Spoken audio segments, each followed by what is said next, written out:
Assalamualaikum warahmatullahi wabarakatuh. Salam sejahtera untuk kita semuanya. Untuk selamat datang untuk rekan-rekan semuanya yang saya banggakan dimanapun Anda berada. Semoga kita selalu dalam keadaan sehat walafiat dan selalu dalam lindungan Allah Subhanahu wa Ta'ala. Baik, jadi ini saya akan sedikit menjelaskan terkait dengan di pokok bahasan di sistem informasi manajemen, yaitu pada topik kali ini jadi terkait dengan di pengembangan sistem informasi SDLC atau System Development Life Cycle. Jadi tujuan pembelajaran kita pada topik kali ini Anda mampu memahami kaitannya dengan di siklus pengembangan dari sebuah sistem informasi. Jadi kalau misalnya kita akan mengembangkan sebuah sistem informasi dalam sebuah perusahaan itu, tahapan yang dilalui itu antara lain seperti apa? Nah, itu. Yuk mari kita langsung saja di materi kali ini. Jadi pertama terkait dengan di metode pengembangan sistem informasi. Di awal tadi sudah saya jelaskan kaitannya dengan di System Development Life Cycle atau SDLC. Ini adalah salah satu metode dalam pengembangan sistem, ya, sistem informasi. Ini terkait dengan apa? Kita memahami kaitannya dengan di siklus hidup pengembangan sistem. Jadi perputaran seperti apa sih pengembangan sistem itu? Ya. Jadi metode-metode alternatif jadi dalam pengembangan sistem yang bisa diambil. Jadi selain menggunakan dengan metode atau cara tahapan di menggunakan SDLC (Development Life Cycle), itu ada beberapa metode. Pertama bisa menggunakan paket, ya, metode alternatifnya paket. Kemudian pembuatan prototipe. Jadi gambaran umum seperti apa sih prototipe itu. Kemudian di pengembangan oleh pemakai akhir end user development atau kita outsourcingkan. Ya. Dari metode tersebut, ya, mana sih yang Anda akan digunakan dan mengapa? Itu dalam kaitannya di sebuah perusahaan. Kaitannya untuk mengembangkan sebuah sistem informasi. Kita bisa pakai SDLC atau paket yang sudah ada, ya, atau pembuatan prototipe, ya, atau pengembangan pemakai akhir, atau kita outsourcingkan. Nah, kita bisa pilih beberapa metode tersebut. Ya. Yang perlu dipahami, jadi terkait dengan di metodenya siklus pengembangan di sistem informasi SDLC di sini itu ada beberapa tahapan.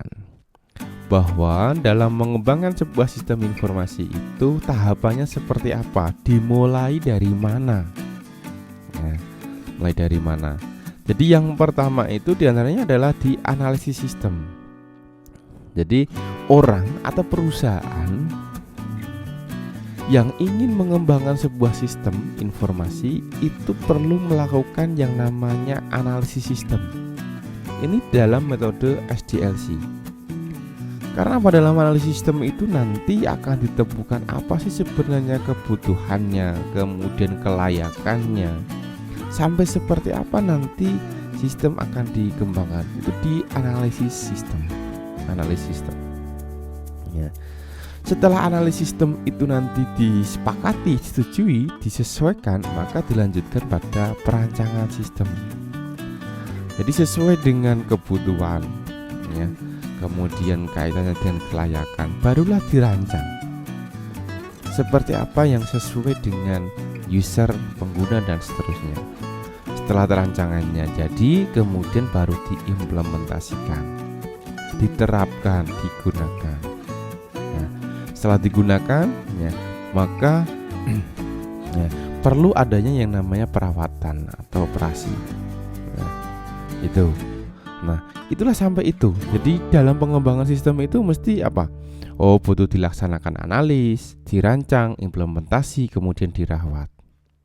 Kemudian kembali lagi ke analisis sistem.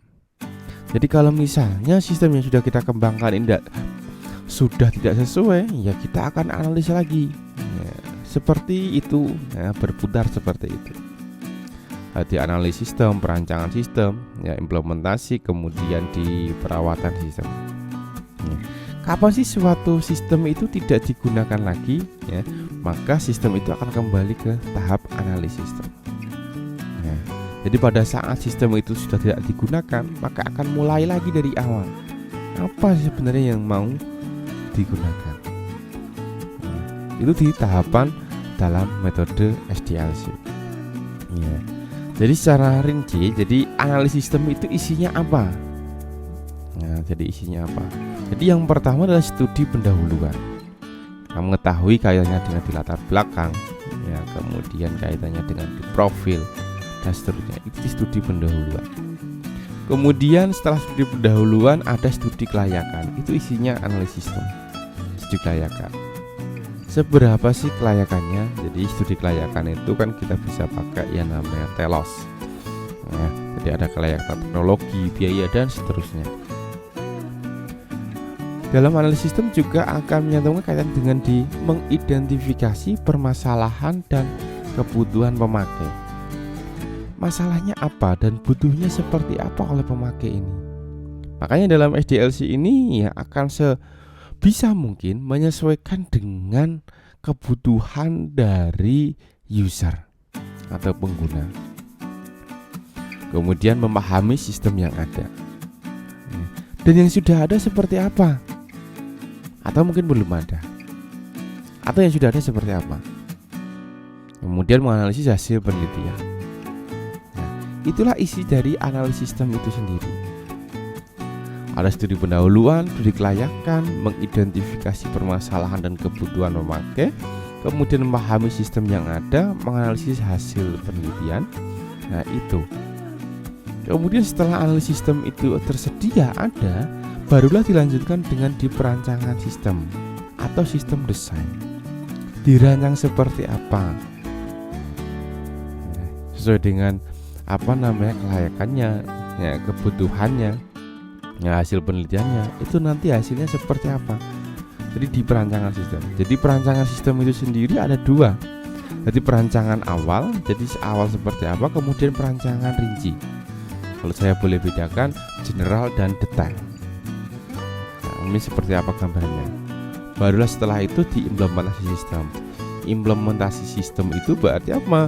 Oh, butuh sosialisasi, ya, panduan penggunaan dan seterusnya. Itu sistem implementasi. Kemudian di terakhir adalah di perawatan sistem. Kita tahu, jadi segala sesuatu itu kan tidak ada hal yang tidak rusak. Ya. Atau dalam hal ini di pemeliharaan itu tidak harus pada saat rusak. Pengecekan kinerjanya supaya maksimal, ya, di operasional, penggunaan itu di perawatan sistem. Jadi perlu di maintenance, perlu dipelihara, ya, agar apa? Mampu bekerja secara maksimal sesuai dengan tujuan yang dibutuhkan oleh perusahaan atau oleh pengguna. Itu gambaran dari tahapan dalam, ya, kaitannya di metode SDLC. Yang selanjutnya adalah terkait dengan di studi kelayakan. Studi kelayakan atau feasibility study. Kenapa sih dibutuhkan studi kelayakan? Jadi kenapa dalam pengembangan sistem itu tentunya, ya, kita ada kriteria-kriteria yang kalau di sini disebutkan ada di 5 macam kelayakan yang disebut dengan di telos. Ya, teknologi, ekonomis, legal, operasi dan sosial. Bahwa kita dalam merancang atau mengembangkan sebuah sistem itu perlu pertimbangan. Kelayakan teknologi tersebut layak enggak sih?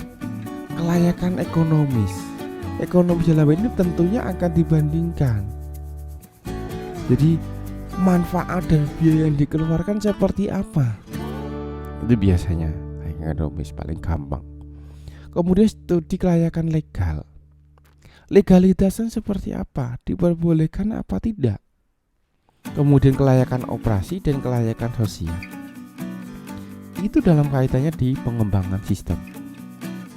Jadi kelayakan ekonomis itu diperoleh jika apa? Manfaat dari pengembangan sistem informasi tersebut itu lebih besar dari biaya-biaya yang sudah dikeluarkan atau dana yang dibutuhkan ya untuk tersedia. Jadi kalau manfaatnya itu misalnya hanya 10.000, sementara kaitannya dengan untuk biaya yang harus disediakan itu butuh 100.000. Nah itu kan tidak ekonomis. Nah, kalau memang 10.000 sekali, tapi kalau berkali-kali, nah, kita akan muncul beberapa pertimbangan kaitannya dengan di studi kelayakan, baik teknologi, ekonomi, ya legal, operasi dan sosial. Itu pentingnya kaitannya studi kelayakan, mempertimbangkan ya kaitannya dengan memang ya atau memang ada alternatif yang lain dan seterusnya. Itu di studi kelayakan. Lalu apa sih manfaat yang diperoleh dari pengembangan sebuah sistem informasi? Jadi manfaat berwujud dan manfaat tidak berwujud. Ada dua manfaat yang diperoleh dari pengembangan sistem informasi. Jadi manfaat berwujud ya. Jadi kita memiliki sistem operasional ada, kemudian dan seterusnya. Jadi metode nilai ekspektasi ya, expect value ini dilakukan dengan mengidentifikasi kejadian itu sebuah outcome yang akan terjadi ya akibat dari manfaat tidak berwujud dikalikan dengan probabilitas kemungkinan terjadinya. Kemudian di metode skor dilakukan dengan memberikan skor dengan melihat pada dampak dari manfaat yang tidak berwujud yang diberikan oleh sistem informasi yang dikembangkan. Ini di kelayakan. Ini contoh ya, metode nilai ekspektasi value. Di situ ada kolom kepuasan, kenaikan penjualan, probabilitas. Jadi dengan adanya sebuah sistem informasi, seperti apa sih nanti hasilnya? Jadi kalau dari angka-angka tersebut, ya probabilitas terjadinya, jadi bisa kita hitung, ya kepuasan pelanggan, misalnya sistem untuk kepuasan pelanggan. Dengan kita misalnya perusahaan itu menerapkan sebuah sistem informasi, kira-kira kepuasan pelanggan itu seperti apa? Dia akan diperkirakan menjadi 4.300.000 kalau kita nilai kepuasan tersebut. Ini gambaran untuk metode nilai ekspektasi. Ya, nilai ekspektasi value. Kemudian ada di metode skor. Dampak dari manfaat tidak berwujud itu apa? Meningkatkan kompetisi strategik, keputusan manajemen puncak, manajemen menengah, bawah, dan efisiensi proses. Ini semuanya ada skornya. Ini kaitan di kelayakan.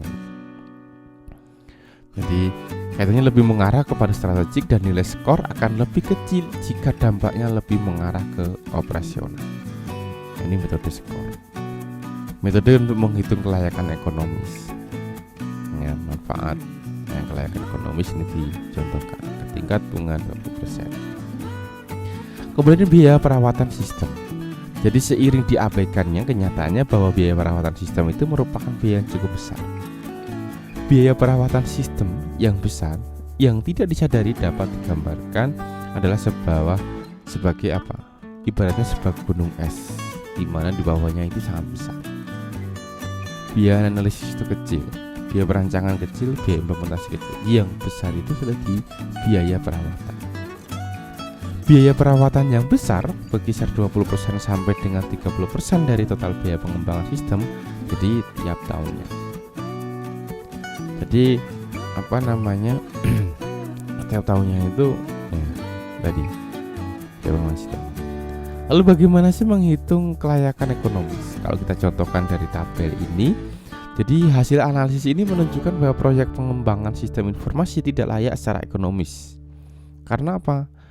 NPV, net present value, bernilai negatif dan IRR ya, di bawah bunga diskonto yang diminta. Total manfaat berwujud ya, total manfaat tidak berwujud, sampai dan seterusnya ya. Jadi kalau kita kaitannya dengan menghitung kelayakan ekonomis ya, kelayakan ekonomis ya. Oke, sampai di sini gambaran ini ya, semoga aja ya dapat gambaran ya.